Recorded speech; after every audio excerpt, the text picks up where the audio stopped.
Before any public speaking engagement I do, I like to have someone warm up the crowd for me, and Jackson has volunteered today to get you guys in the right mind frame. Thank you. Thank you very much. Now this is a knock knock joke. Knock knock. Toot. Toot toot. Train leaving the station. And back to Bunting.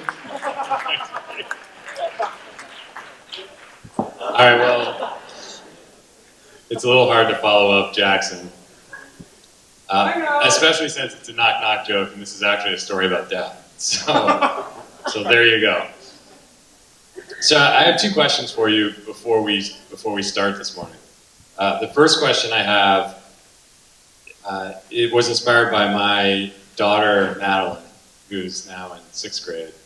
And 2 years ago, or a year and a half ago, we went out west to go to Dave Treviddick's wedding. And we were in Oregon and Hood River, and we were driving back after this perfect day with our family. And all of a sudden, she's in the back of the car. We're, the sun's setting. We're driving on this bridge, and it's gorgeous. And I hear this sound like, like she's hyperventilating.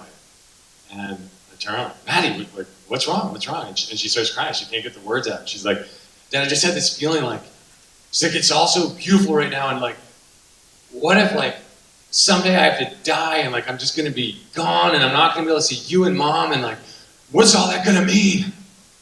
And I remember being oh my, wow, this is my daughter's first panic attack. It's awesome. I just got to see it. But it brought back this really vivid memory for me as a kid with that feeling of what does death mean? What happens to me? And so my first question is, have you ever had that experience where you're just slammed with this sense of what is my place in the world, and what does death mean, and what is all of this? Just give me a hand if you've ever had that experience. All right, cool. So that's a lot of you. So this story is a little bit about that. The second question I have for you is, do any of you have the kind of grandparent who's that really loving, make you cookies, wants to cuddle you kind of grandparent? Let me see some hands on that. Okay, cool. So my mom's dad, or my grandfather, was the opposite of that. And you'll have to excuse my language. The only way to describe him is he was a complete badass. So, Jackson like that. So I used to, when he would see us, it wouldn't be hugs. He would shake my hand. His hands, he was shorter than I was, but his hands were huge. And he would just crush your hand.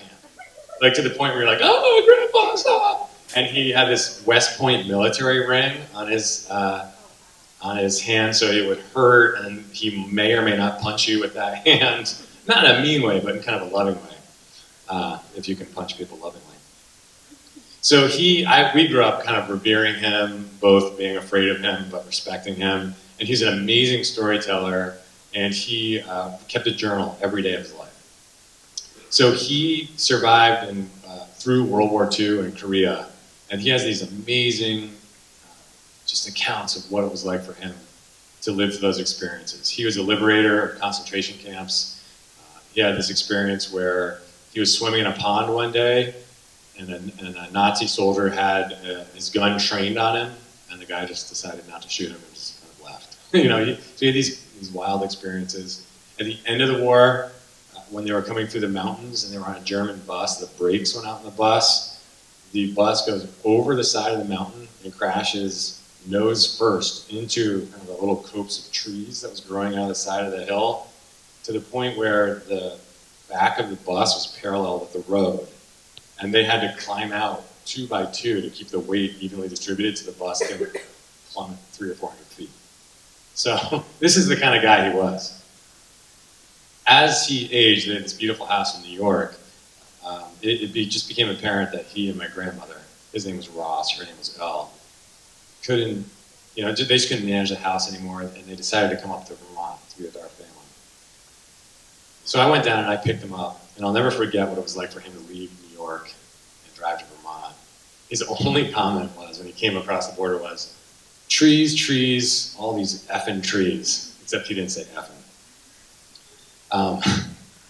So while he was here, he and I became close. I spent a lot of time with him, and probably 3 or 4 years after they moved, they kind of had to move to a senior living facility, and then he ended up getting cancer, and it was a matter of time. Really, he was like 94. I was about 25 at the time. So he was in the respite house in Williston, which is a fantastic place. And my mom had been spending every night with him, and she was exhausted because she knew he was about to die. So one night she couldn't go, and it was 11 at night. I'll never forget it. I was sitting there in my really bad one-bedroom apartment in downtown Burlington, shaving. I don't know why I'm shaving at 11 at night. And I just remember thinking to myself, I need to go see my grandfather. So drove to the respite house, went to his room. There was it's not like a hospital, it's like a home setting. And I sat next to him in his bed, and I held his hand. And his hands, and I was grown at this point, and his hands were still huge, but he was really skinny, and he was doing his breathing. I just started talking to him. I was like, Grandpa, it's like, love you, which I never would have said to him had he been conscious. And I just said, it's okay. It's okay if you need to go. I don't know why I said that, but I remember I matched my breathing to his breathing. And as he was breathing, his breath, the end stage breathing is kind of loud and labored, but it started to quiet and lessen. And it came to this point where he just had this one final breath. And I remember it perfectly. And I was holding his hand, and I was breathing with him. And he died. And there was this feeling of like, if you told me ahead of time that was going to happen, I don't think I would have been able to project what it felt like. But in this moment, for him, a life fully lived, it was this sense of release. And it wasn't scary, and it wasn't bad.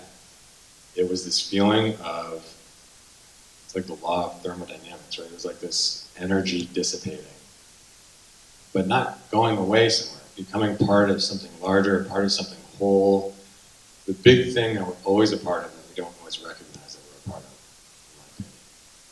And I started thinking about times when we're sad and times when we're happy, and I think our saddest and most difficult moments in our lives are those moments that we feel like we're alone, where we lose connection with that larger thing, where we forget that we're always breathing in the molecules of our ancestors, of our family members. And so I started thinking about this, like how relationships are eternal. Like just because my grandfather's gone, physically, I'm always thinking about him. And as I get older, and I had kids, and I got married, like I began to understand him in a different way. My relationship to him was still growing, even though it was gone, even though he was gone, the relationship wasn't.